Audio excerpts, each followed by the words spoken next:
안녕하세요. 오늘 저는 식당 서비스 및 이제 배달 서비스 관련해서 여러분들과 소비자 분쟁 해결법에 대해 이야기 나눌 한국소비자원 전성재입니다. 먼저 저희는 오늘 코로나19 방역 수칙을 준수해서 촬영을 진행하고 있기 때문에 저는 마스크를 벗고 강의 진행하도록 하겠습니다.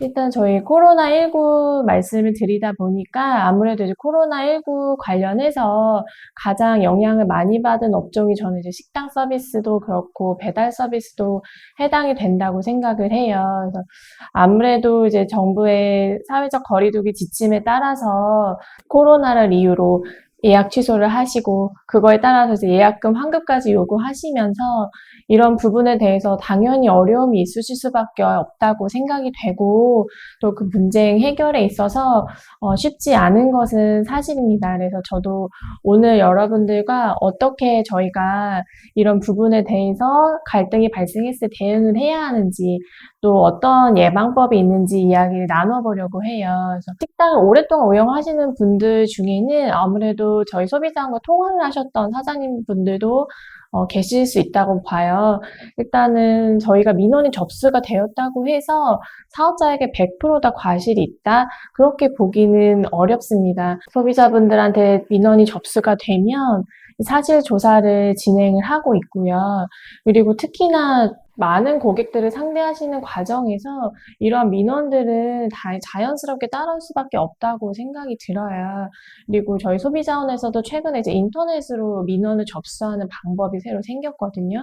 그러다 보니까 이제 낮은 연령대도 고객분들은 어떤 갈등이 생겼을 때 이거를 사업자분하고 해결하려고 하시기보다는 그냥 바로 저희 소비자원 인터넷에 접수하시는 경향이 많으시더라고요. 그러다 보니까 제가 이제 사장님께 안녕하세요 소비자원입니다 하고 전화를 드렸을 때 당연히 사업자분들도 이제 당황하실 수밖에 없으시고 또 불쾌하시는 것도 당연하다고 생각이 드는데요. 어찌됐든 저희 소비자원은 중재 기관이기 때문에 소비자분, 사업자분 이제 원만하게 중재할 수 있도록 노력을 하고 있고 어쨌든 양 당사자 간에 이제 합의하시는 게 최우선이기 때문에 오늘 그런 부분을 중점적으로 설명드리도록 하겠습니다. 일단 먼저 제가 외식 서비스에 대해서 말씀드리려고 하는데요. 외식 서비스 같은 경우에는 크게 이제 연회 서비스라고 하죠. 이제 행사를 진행하는 뭐 돌잔치도 그렇고 회가변도 그렇고 이런 행사를 하는 서비스로 분류를 할 수 있고 또 하나는 그냥 일반 식당 서비스로 볼 수가 있을 것 같아요. 그래서 보통 이제 18년도도 그렇고 19년도도 보시면 이제 200건대 가량 접수가 되곤 했는데 2020년도 보시면 갑자기 이제 2배 이상 급증을 한 걸 보실 수 있으실 거예요. 그래서 그 접수 사유를 분석을 해봤더니 절반 이상이 다 코로나19 관련 사건이었고요. 이게 당연한 게 지금 돌잔치 하다못해 돌잔치를 한다고 봐도 지금은 이제 사적 모임이 낮에는 4명까지 그리고 접종자 포함하면 6명까지 이제 모임이 가능하신데 돌잔치를 한다고 보면 이제 아기는 주인공 당연히 와야 되고 또 엄마 아빠도 오셔야 되고 또 양가 조부모님 중에도 이제 4분 다 오시면 이게 6명을 넘는 딱 7명이 되거든요. 그러니까 양가 조부모님 중에서도 누구를 안 모실 수도 없는 노릇이고 주인공이 안 올 수도 없는 노릇이고 참 이런 부분으로 봤을 때 계약을 이해하기가 참으로 어렵다. 그렇기 때문에 소비자도 내가 그냥 단순 변심이 아니라 이거 코로나 때문에 어쩔 수 없이 해지하는 거다라고 주장하실 수밖에 없고, 그러면서 이제 계약금을 환급해 달라, 위약금도 낼 수 없다, 이런 부분으로 분쟁으로 이어지게 되는 거거든요.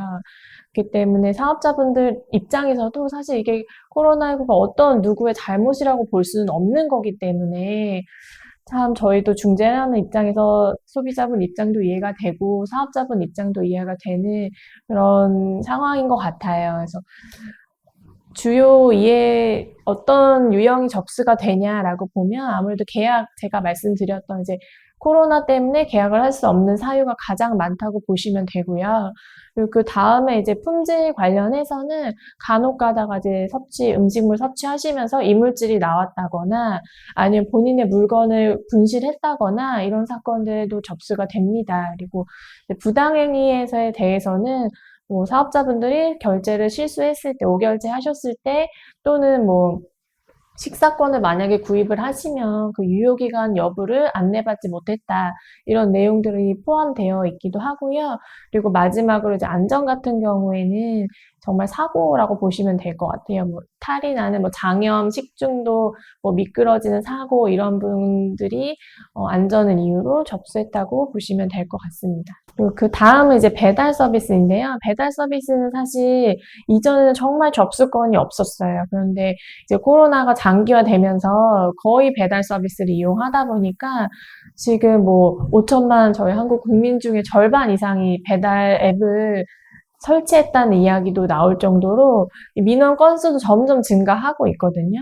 그래서 피해 유형을 보면 사실 외식 서비스와 비슷하다고 볼 수 있는데 뭐 간혹 가다가 음식이 배달이 안 됐다든지 아니면 정말 좀 뭐 음식이 너무 차갑게 식어서 먹을 수 없다는 등 뭐 이런 민원이 가끔 가다가 접수되시기도 하고요.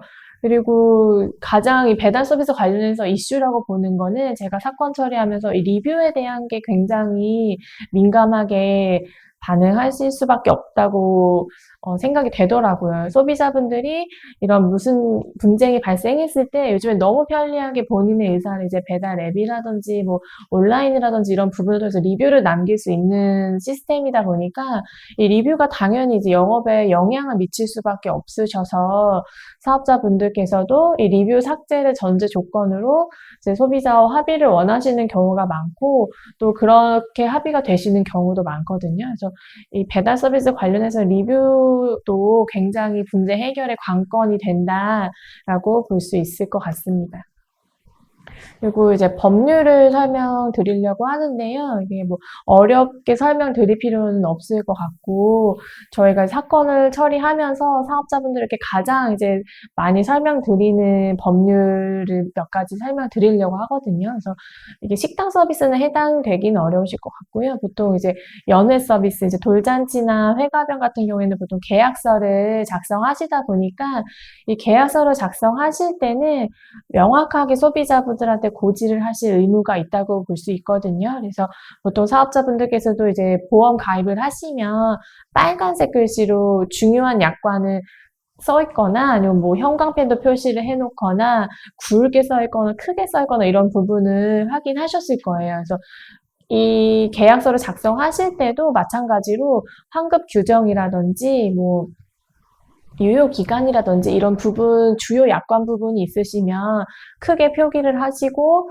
소비자가 충분히 확인할 수 있도록 설명을 할 의무가 있다. 그렇게 보실 수 있을 것 같습니다.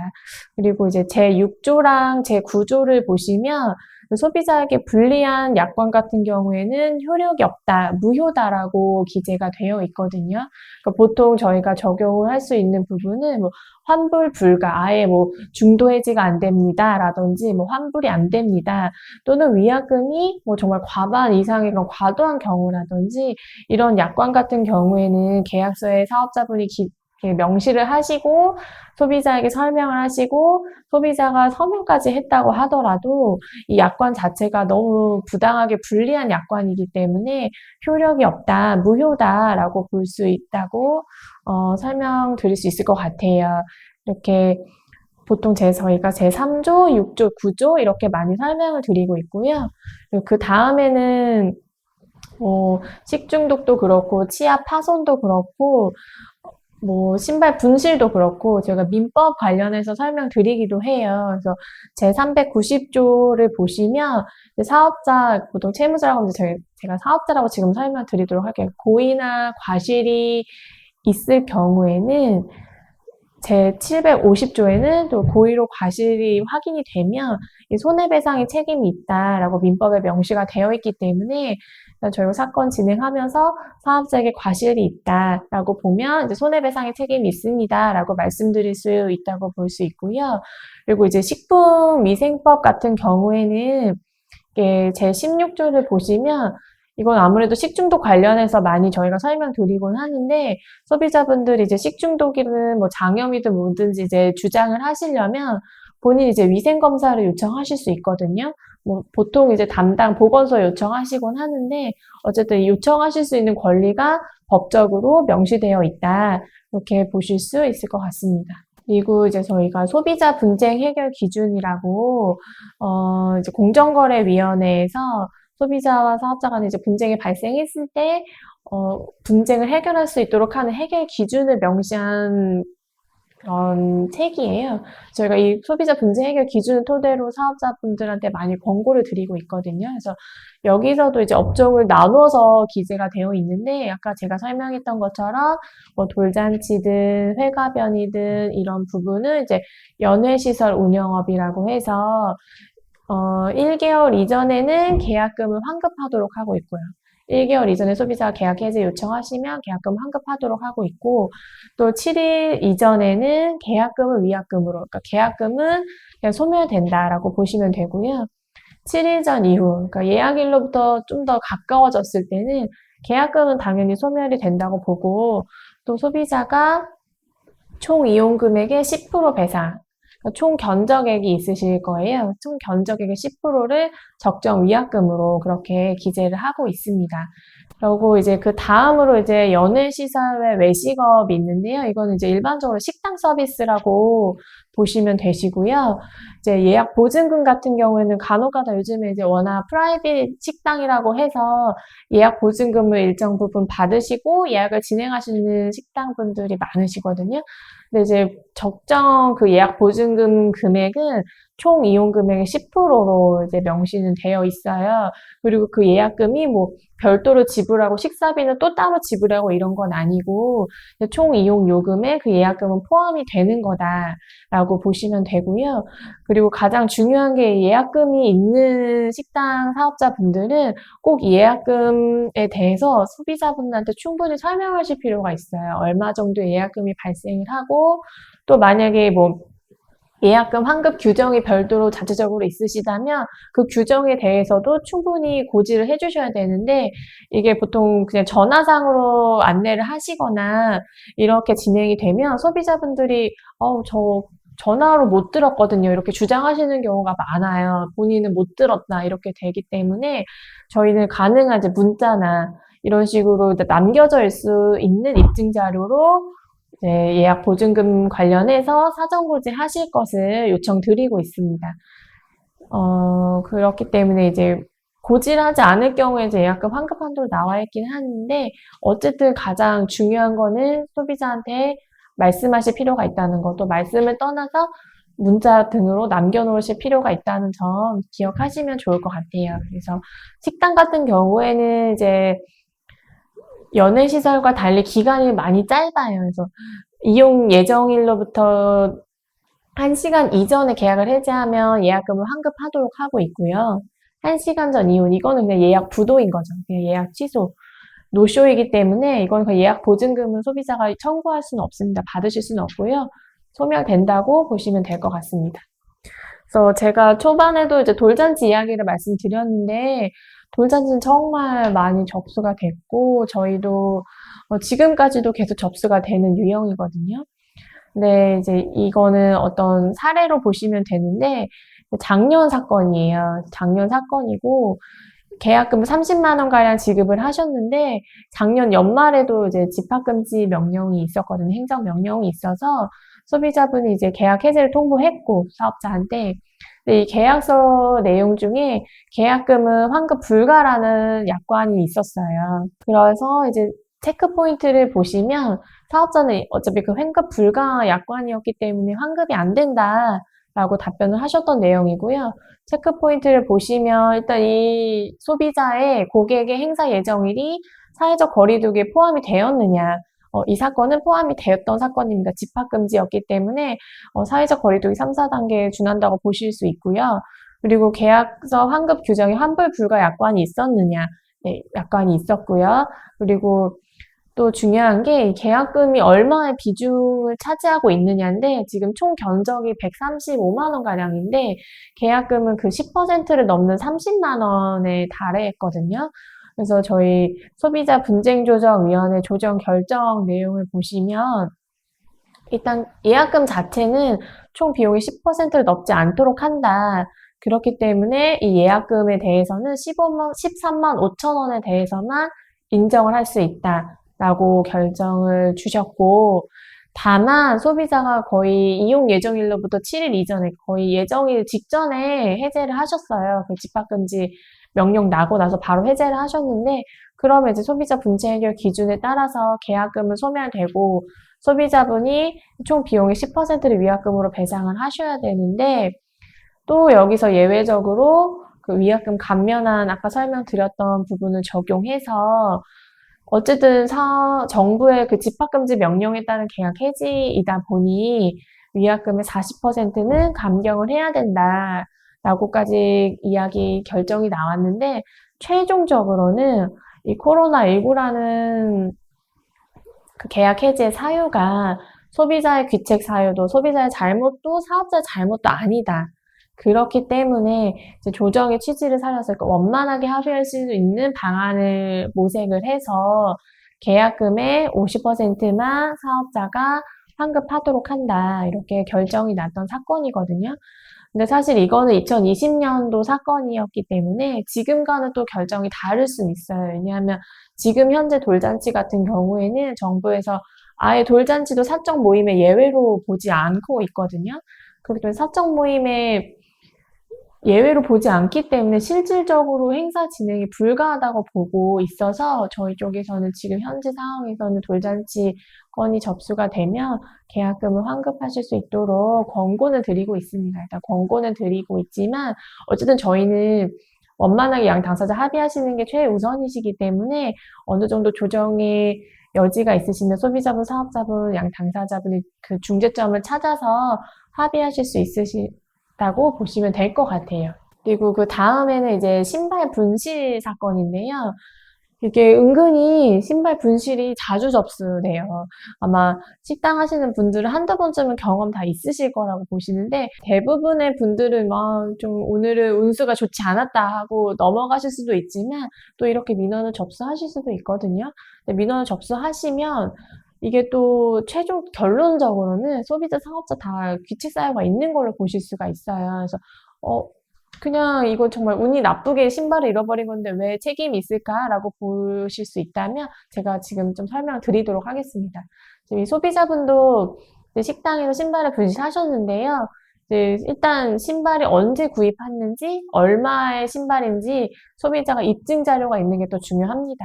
이게 뭐 그냥 본인이 구두로 이거 진짜 명품이거든요. 뭐 100만 원 넘거든요. 이렇게 주장한다고 해서 저희가 그걸 수용할 수는 없고, 그렇기 때문에 소비자분도 얼마 정도의 가격의 신발이었는지 입증하실 필요가 있으시고요. 그거에 따라서 이제 소비자는 이분은 이제 입증 자료가 있는 분이셨어요. 그래서 배상을 요구하셨는데 사업자 같은 경우에는 보통 이제 매장에 붙여놓으시잖아요. 신발 분실했을 때 책임지지 않습니다. 알아서 검정 비닐에 보관하세요. 이런 부분을 이제 붙여놓는 사업자분들이 많으시거든요. 그래서 그렇기 때문에 이분도 본인이 매장에 이걸 붙여놨기 때문에 본인은 책임이 없다, 배상 책임이 없다라고 하셨던 분이고, 지금 근거 법률을 보시면 상법에 따라서 이게 사업자가 임치받은 물건, 그러니까 소비자가 맡긴 물건을 보관에 대해서 게을리 했느냐 안 했느냐, 만약에 게을리 했다면 손해배상의 책임이 있다라고 보고 있고요. 제 152조 제 3항을 보시면 이제 휴대물에 대해서 책임이 없음을 알린 경우, 그러니까 지금처럼 매장에 신발 분실 시 책임지지 않습니다 라고 통보를 했더라도 이 사업자에게는 책임이 있다라고 상법에 명시가 되어 있어요. 그렇기 때문에 지금 그럼 사업자가 이 신발을 임치받았다고 볼 수 있냐? 라고 보면 보통 이제 저희가 식당에 들어가면 신발장에 신발을 벗고 그냥 이제 들어가는 구조잖아요. 그렇기 때문에 이제 신발장 같은 경우에는 사업자의 관리 영역으로 보고 있고, 또 신발장이든 신발 같은 경우는 그렇기 때문에 사업자가 임치를 받았다고 본다라고 결정을 하고 있고요. 그리고 이제 그냥 단순히 비닐봉지를 비치해서 본인이 이제 비닐봉지에 묻도록 하는 게 사업자가 책임을 다했다고 보기 어렵다라고 보고 있어요. 그러니까 뭐 신발장을 설치한다던가 신발장에 뭐 비밀번호나 잠그는 장치 등의 이제 조치를 하셔서 정말적으로 사업자가 취할 수 있는 모든 조치를 다 했다라고 본다면 책임이 있다고 보기 어렵지만 지금 같은 경우에 단순히 이제 책임이 없다라고 통보를 하시고 비닐봉지만 놓으신 경우이기 때문에 이런 정도의 사건에 대해서는 신발 분실의 책임이 있다라고 보고 있고요. 다만 이제 소비자도 당연히 누군가 정말 운이 없으면 가져갈 수 있는 부분은 충분히 예상할 수 있고 또 본인이 정말 걱정이 되는 신발이었다면 봉지에 담아서 들고 들어가실 수도 있잖아요. 그런 부분은 소비자도 하지 않았기 때문에 배상을 100% 사업자가 하는 건 아니고 50% 정도 이제 반반 정도로 이제 그렇게 제한을 하고 있다라고 보시면 될 것 같습니다. 그래서 이제 신발도 구입가를 다 전체 배상하실 필요는 없고요. 이게 이용 일수를 따져서 구입가의 몇 %로 책정하는 또 기준이 있어요. 그것도 저희 소비자 문제해결 기준을 참고하시면 되고, 이제 이용 일수로부터 오래되면 오래될수록 당연히 이제 그 배상 금액은 낮아질 수밖에 없기 때문에 그런 부분은 소비자로부터 영수증을 확인하셔서 금액을 산정해 보실 수 있을 것 같습니다. 그리고 이제 그 다음으로 자주 들어오는 게 이제 치아 파절이에요. 치아 손상이거든요. 이게 지금 이분 같은 경우에는 콩나물 국밥을 먹다가 이빨이 다 이제 손상이 되셨어요. 치아가.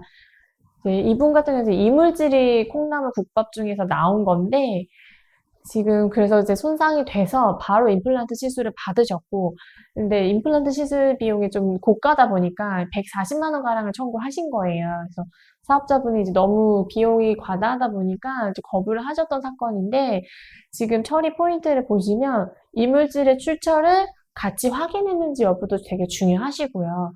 또 CCTV 상으로도 이게 이물질을 확인하는 과정 이런 부분이 녹화가 되었는지 여부도 확인하실 필요는 있어요. 그래서 이분 같은 경우에는 소비자가 이물질을 씹자마자 바로 직원을 불러서 나 이거 이물질이 나왔다라고 이제 이제 통보를 하셨고요.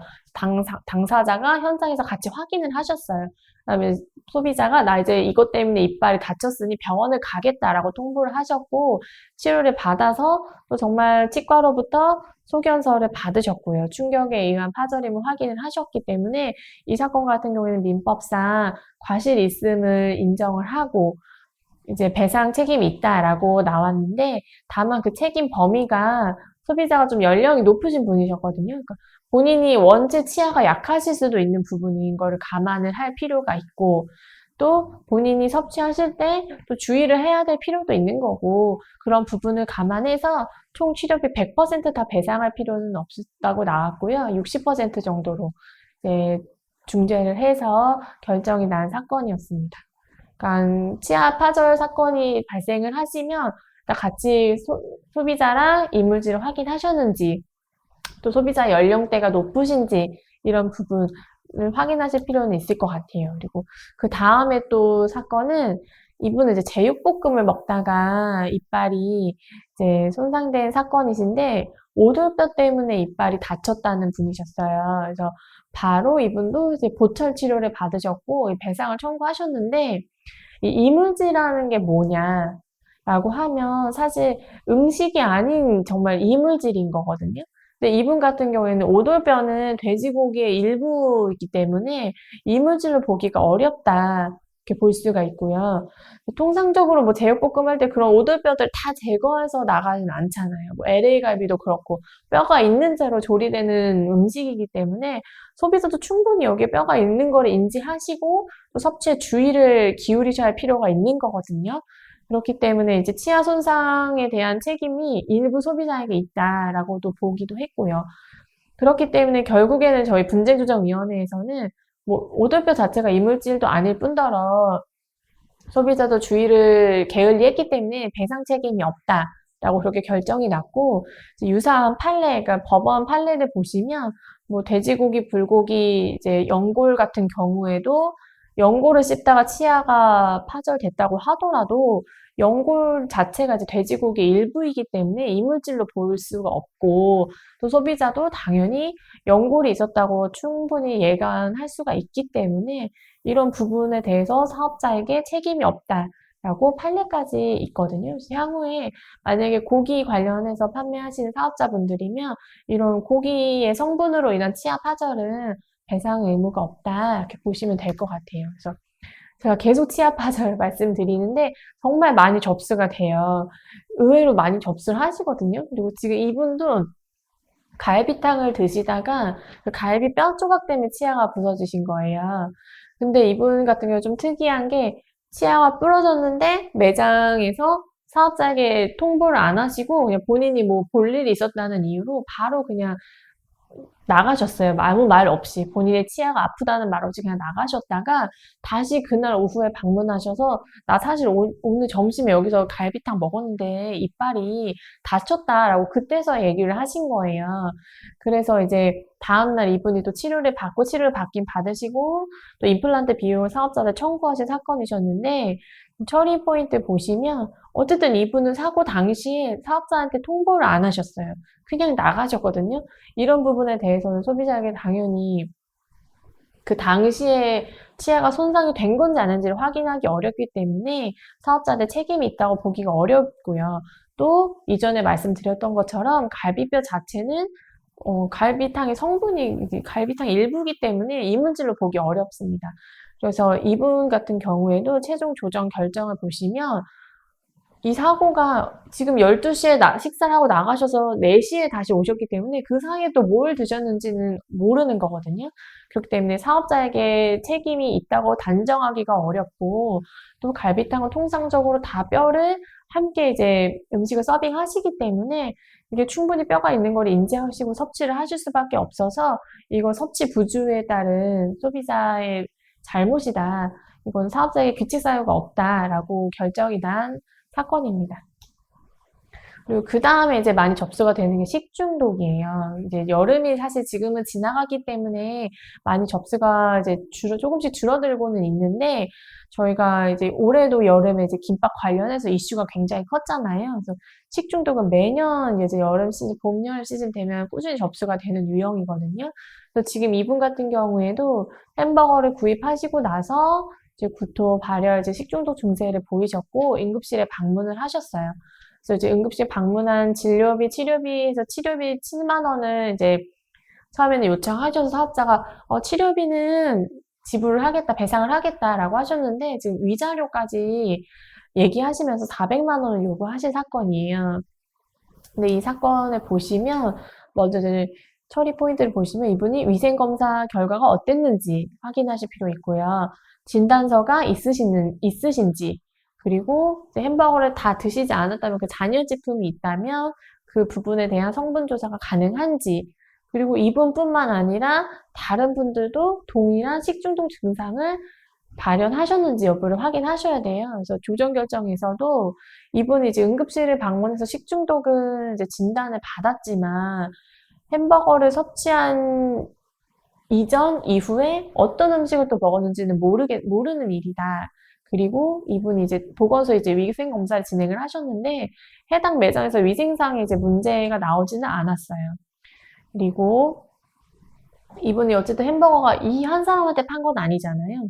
그날 많은 사람들한테 팔았는데 이 식중독 증상을 호소한 분은 이 한 분밖에 없었어요. 그렇기 때문에 이 인과관계가 있기가 어렵다. 그리고 잔여 제품도 없어서 그 잔여 제품에 대해서 검사를 진행할 수도 없었고요.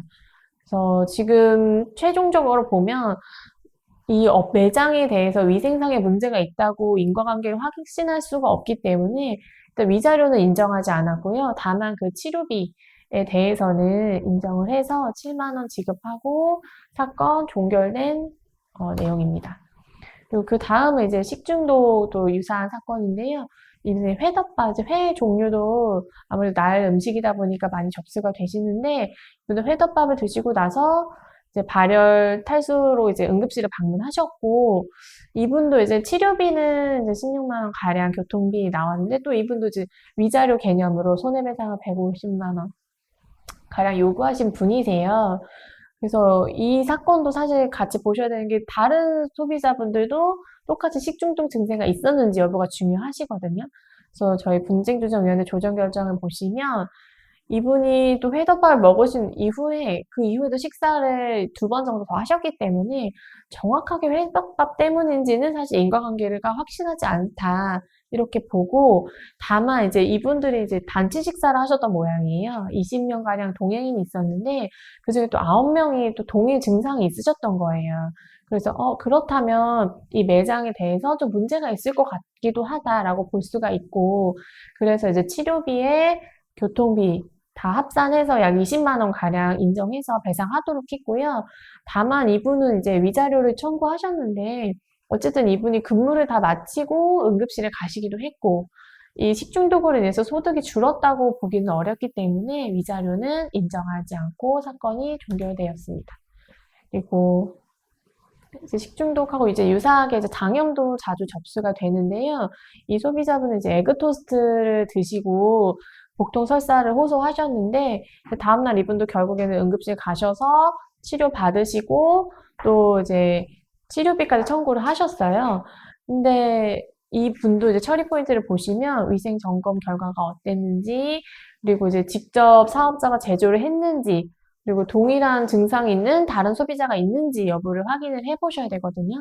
그래서 이 사건도 분쟁조정위원회에서 조정 결정이 났을 때 보시면 이 에그토스트 같은 경우에 그 계란 같은 경우에는 그냥 계란을 공급받아서 이 업체에서 조리를 하신 게 아니고 이제 액상 계란이라고 해서 냉장 보관을 했다가 이제 제조를 하시는 방식이셨고 특히나 이제 지자체 환경위생과에서 방문을 하셔서 위생 점검을 하셨는데 특별히 이제 위생법상 위반 사항은 없는 걸로 나왔고요.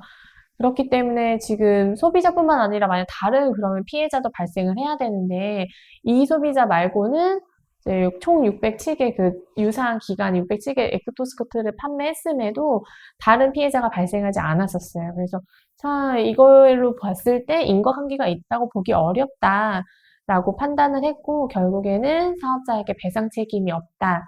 이렇게 사건이 마무리된 사건입니다.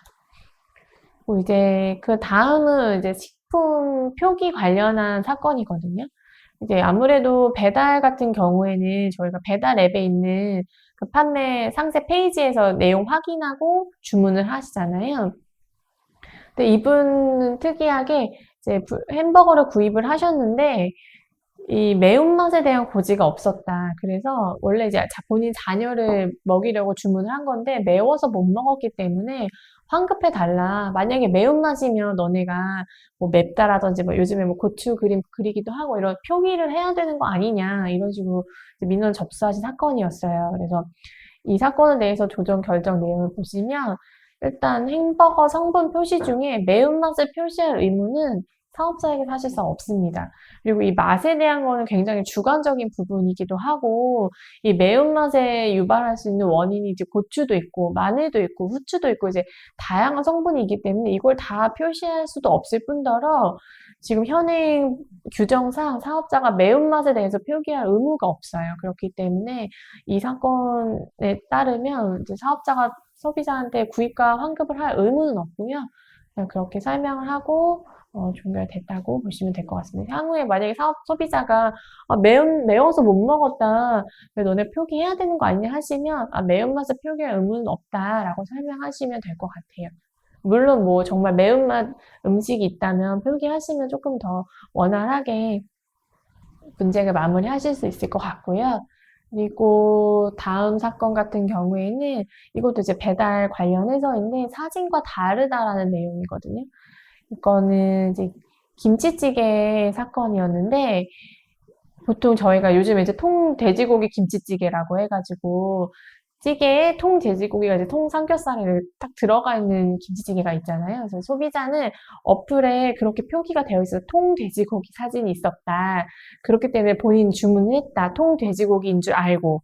그런데 실제로 배달을 받으셨는데 잘려져 있는 돼지고기 김치찌개였던 거예요. 그래서 소비자는 나는 통돼지고기인 줄 알고 샀는데 이거 계약 내용과 다르다라고 민원을 접수하신 사건이었고, 사업자 같은 경우에는 이제 이게 주문이 조리하는 걸 선택하실 수 있고 이제 비조리, 그러니까 셀프 조리하는 방법이 있다.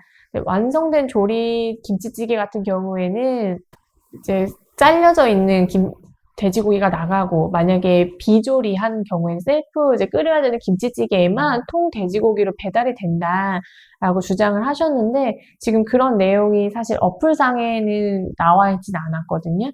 그래서 이제 저희가 사건을 진행을 했었고, 이거는 이제 피해구 단계에서 원만하게 합의가 된 건데, 이거는 어플 측에서 비조리됐을 때, 조리됐을 때 설명이 미흡한 거를 인정하시고, 그리고 전에 환급 조치한 그런 사건이셨어요. 그래서 만약에 사업자분께서 조리 시, 비조리 시 이런 차이점이 있거나, 아니면 그런 경우도 있어요. 뭐 계절에 따라서 반찬이 달라질 수 있거나 그런 유의사항이 있다면 반드시 그 어플 상세 설명에 기입을 해주셔야 나중에 이런 민원이 접수가 되셔도 우리는 고지를 했는데 고객이 놓치신 거다라고 주장하실 수가 있거든요. 그래서 충분히 설명하실 필요는 있을 것 같습니다. 그리고 이제 다음 사건 이제 메론 빙수 사건인데요. 요즘에는 그 메론 껍질에 그 빙수를 담아서 이렇게 판매하는 업체들이 많아졌잖아요. 그래서 광고 사진에도 메론 껍질에 빙수가 올라가져 있는 그런 사진을 사용하시곤 하는데, 지금 이 소비자분은 그 사진을 보고 본인이 주문을 했는데 메론 껍질이 안 왔다라고 민원을 접수하신 분이세요. 그래서 이 메론 껍질이 없는 빙수는 계약 내용과 다르다라는 이의 제기를 하신 거고, 사실 그래서 저희가 PM을 진행을 했던 사건인데, 만약에 사업자분들도 아까 제가 말씀드렸지만 뭐 조리, 비조리, 뭐 반찬이 달라질 수 있으면 그것과 마찬가지인 것 같아요. 이것도 만약에 광고 사진과 다르게 제공이 될 수 있는 부분이 있다면 기재를 해주시면 되거든요. 지금 여기 제가 적어놓은 것처럼 실제 제공되는 상품과 일부 차이가 있을 수 있습니다. 이런 문구 한 구절만 기재를 해주셔도 저희가 분쟁을 해결하는 데 있어서 소비자분께 광고 사진은 이렇지만 이건 광고 사진이고 조금 차이가 있을 수 있다고 고지는 되어 있으니 그 부분은 감안을 해주셔야 된다 설명을 드릴 수 있는 부분이 있어서, 만약에 조금이라도 광고 내용하고 다른 부분이 있다, 똑같이 나가는 게 아니라면 유의점에 대해서는 사업자분께서 기재를 해주실 필요가 있을 것 같아요. 그래서 이 사건도 사업자가 인정하시고 구입과 환급을 하러 처리가 됐던 사건입니다. 그래서 제가 준비한 내용은 여기까지인 것 같고요. 그리고 사실 코로나19로 이렇게 어려운 시기에 그래도 원만하게 소비자분들과 이제 분쟁을 해결하고자 하는 마음으로 저와 이 강의를 지금까지 함께 해주셔서 감사 인사 드리도록 하겠습니다. 앞으로는 이제 여러분 영업하시는데 좋은 기운만 가득하시기를 진심으로 기원하도록 하겠습니다. 혹시나 뭐 질문사항 있으시면 기재해 주시면 제가 확인하고 답변 드리도록 하겠습니다. 일단은 그러면 질문사항이 없으시기 때문에 오늘 그냥 강의한 내용 중에서 몇 가지 중요 포인트에 대해서 말씀을 드리려고 해요. 만약에 뭐 연애 서비스 운영하시는, 행사를 운영하시는 업장 분이라면 계약서 작성하실 때 유의하시고, 또 소비자 분쟁 해결에 있는 사회적 거리두기 위약금 감면안 검토해 보시면 될 것 같고요. 식당을 운영하시는 분들은 이제 부작용, 그러니까 뭐 치아 파절이나 식중독이나 이런 사건이 발생했을 때 CCTV 통해서 양 당사자 어떤 분쟁 내용으로 진행이 됐는지 함께 확인하시고, 그리고 배달로 요즘에 워낙 식당에서도 운영을 하시니까 배달을 하실 때는 그 상품 설명에서 충분히 어떤 내용으로 상품이 진행이 되고 또 차이점이 있을 수 있는 부분에 대해서는 기재만 해주시면 또 그 부분을 또 소비자분이 확인할 의무가 또 있으시니까 그렇게 사전 예방을 할 수 있을 거라고 생각이 됩니다. 네, 오늘 강의는 그러면 질문이 없으시기 때문에 여기까지 하도록 하겠습니다. 감사합니다.